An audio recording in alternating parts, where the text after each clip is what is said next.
Hi there, I'm Cecilia Jane, and today we're going to be painting a wallet. So for some of you who watch my videos a little more frequently, you may know that I was in the process of moving, hence why I haven't uploaded in a few weeks. And also life has just thrown some other things at me, some good things as well, obviously. It was my best friend / roommate's birthday and my boyfriend's birthday, so we've just been busy with a lot of different things. But I am hoping, fingers crossed, that I will be back on a normal uploading schedule, either Friday or Saturday. And of course, like I mentioned, I do kind of want to do an updated studio tour, although much hasn't changed, it's really just rearranged into this new space. I do still kind of want to give you guys the lowdown. And also I am going to do a wall tour, kind of explaining all the different stuff on my wall, so stay tuned for that. So I actually purchased this wallet about a year ago, from about today actually. And I've been meaning to paint it, like as soon as I got it, the idea was to paint it, but you know, projects come up and things happen, so painting your wallet becomes less of a priority. But yeah, today we're actually just going to paint some evergreens on it. I think I'm going to be using my Hemi acrylic gouache. So yeah, stay tuned if you want to see that.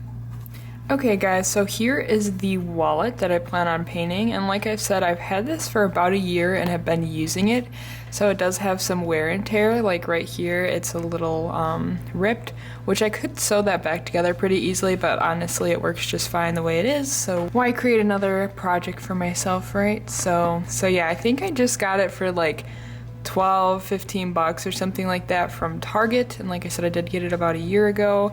If you're interested in this wallet, it's the brand Universal Threads, and I like it because it has 3 sections, so I'll do like cards, coupons and stuff, and then like cash, so I like the organization of it. But yeah, and I don't think it's like real leather, but it does have like that pleather feel, so I think it'll be just fine to paint on. Normally I do gesso my surfaces, but since I don't really know exactly where I'm gonna gesso it, I don't think I'm going to. And so here are the paints I'm planning on using. These are the Holbein acrylic gouache. I believe in the intro I said Hemi, so I'll probably have to like put a little thing to fix that. But yeah, these are just what I plan on painting with. They are like acrylic gouache, so they should be okay. They should dry permanent on this. If not, I can always touch it up. And I was thinking about putting some kind of like finisher over it, but I don't really want to ruin the texture of the leather. So I think I'm just gonna paint right on it, see how it works. And yeah, I mean, I do use this wallet every single day, so I hope it doesn't get ruined. But I mean, if it for some reason like kind of messes up or something, I can always touch it up or fix it or put a finisher over it if I need. So originally my idea was to do like a few kind of pine tree, evergreen trees, like staggering heights this way, but now I'm kind of thinking I want to do one large one and kind of show some of the root system. I think that would just kind of look a little cooler, especially for just doing like one tree. So I think I'm going to do that. And by the way, in this video, this might be like semi-review of this Liquitex palette wetting spray, because I just got this because I always wet my palette, like I always spray it down with water, and that's actually bad because it kind of like breaks up the structure of the paint, so it makes it not last as long. So I just bought this in hopes that it would kind of achieve something similar without kind of breaking up the paint. I personally don't see like a deterioration in the paint, but I think it's more something that happens over time. So I thought this would be good to buy, kind of like a good investment, so we'll see how that works today. I've tried different kind of mediums that are supposed to like make your paint last longer and kind of like water them down in a sense, but they've always like gotten kind of sticky and weird and almost had like an Elmer's glue tacky texture. So I'm really hoping that this is not like this, and this is more kind of stays watery or kind of like oily almost.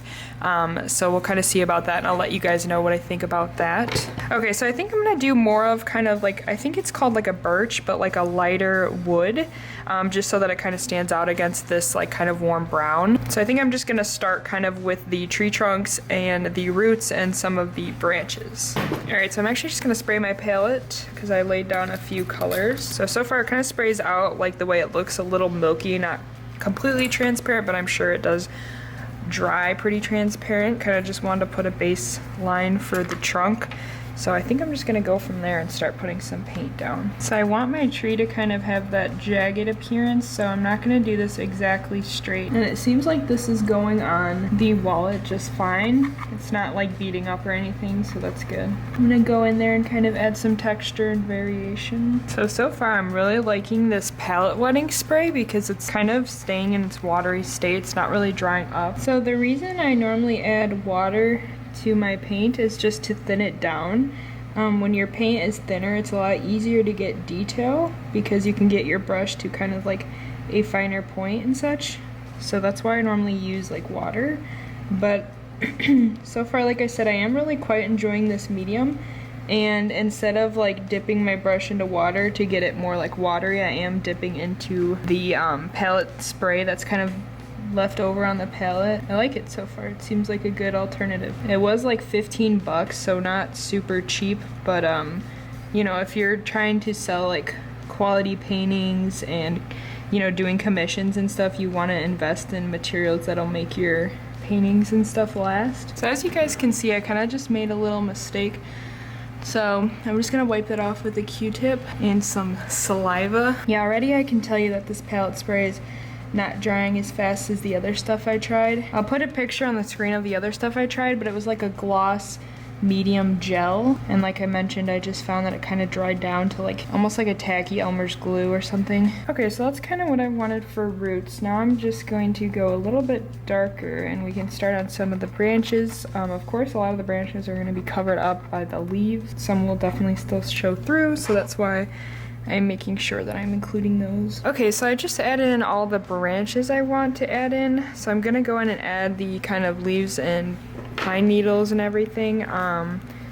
But I might add more branches depending on like where I decide to put the leaves and such. I'll kind of just have to see what it looks like. So I'm gonna kind of add these more like, not abstract, but not so like delicately. I'm kind of gonna want to go more for like a painterly style with these, so that's kind of what I'm gonna do. And I'm gonna try to do the leaves or the pines or whatever darker in the back, and then have the leaves up front be lighter. And I'm kind of just doing like a splotchy motion, kind of using the texture of the brush to my advantage, kind of stippling almost, if you will. So I'm just gonna go in with a lot of different tones and colors, and then I might actually kind of change the color of the bark because it's looking a little too dead-like for me, so I may kind of put some washes of some warmer colors over it after. We'll kind of just have to see what I think. So I'm trying to do this in a way that's like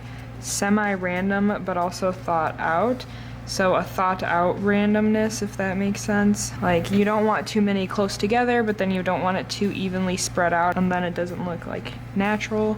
So just kind of thoughtfully putting them randomly. Okay, I quite like how that's looking. I kind of almost wish I didn't do the roots so long. Okay, actually they kind of come off, so I think I'm gonna try to rub some of the roots off, get it kind of more of the shape I want. It's kind of not a good sign if it's like rubbing off, but maybe it's just not all the way dry. Alright guys, so here is the finished product. Let me know what you think of the painted wallet. I'm pretty happy with it. Again, like I said, it's kind of simple. Alright guys, so my camera kind of died a little abruptly there. The charger for my camera is still at my mom's, so I have to get that. I forgot that. But I kind of wanted to add my final thoughts on the wallet and the palette spray. So with the wallet, I'm pretty happy with how it came out. It's kind of simple, like I mentioned, but I think it looks nice because it's a little bit more muted, so it feels a little bit more natural, which I like. The palette spray, I will definitely continue to use, repurchase everything. I really, really like it, and I do think that it is a better substitute from water because it is actually meant for, you know, acrylic paint, so it's not going to like break it up like I talked about. It's going to be more archival, so I definitely think that that's a really good substitute if you like to kind of water down your paint like I do. Yeah, so those are my final thoughts.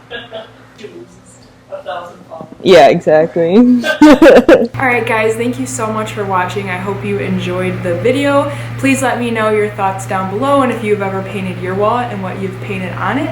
Be sure to like this video if you enjoyed it, and be sure to hit that subscribe button if you like this content and want to see more. Like I said, I am trying to post pretty regularly, especially now that I moved. I should be posting regular. But yeah, thank you guys so much for watching. Bye. And now a huge thanks to my lovely Patreons who support me as an artist and get some awesome rewards in return, like their name at the end of the videos. If this sounds like something that interests you, check out the link in the description.